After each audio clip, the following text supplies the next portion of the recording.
Hey folks, it's me back in Toronto. I'm going to show you the mundane stuff I'm getting back to in a second. Don't laugh. This is what I have been up at for like the last 2 days because there was a jungle back here. But anyway, it's good exercise. Um, so a lot of things hurt when you come back from vacation, but it's really great when you can start to observe yourself when you are hitting some kind of extreme. So what do I mean by that? Before I went on vacation, I was afraid to go on vacation. I was so busily, crazily working on what I do at Envia and where I want to go with it and all the various things I had to do with it. So I become, I would say, beyond relentless. And it's when we get so attached to what we want out of something that we continually chip at it. It's great to be relentless, but there's a very fine line between relentless, uh, fine line. Let me start with being disciplined to being relentless to becoming obsessed and then getting over to the point of desperation. Okay, so those are like the four stages of anything that you're trying to do.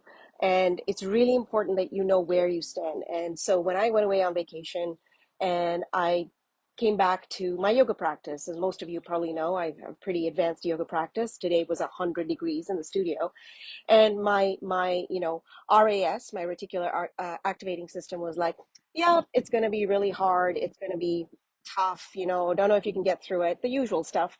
And I get in there and I have the best practice ever, the best balance ever, the deepest stretches ever, the greatest strength. Like, I don't know, like something like 80 planks today. And chaturangas. So I observed that of myself and I realized that sometimes when you're edging to obsessed or desperate, it's probably good to just pull away from whatever it is that you're doing.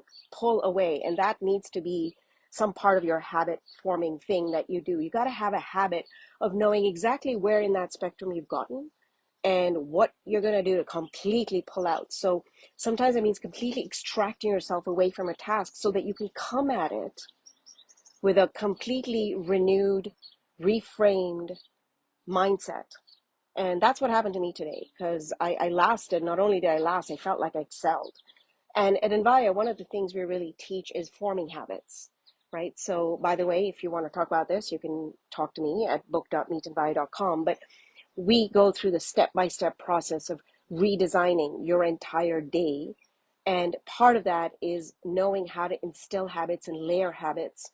And it's really a science on how we do that. And one of the habits we really focus on is knowing, am I going from being disciplined to becoming desperate?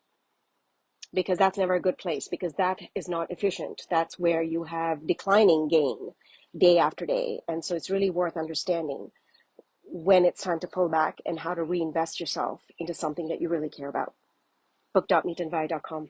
Hope you have a great day. I'm going to go back to cutting grass.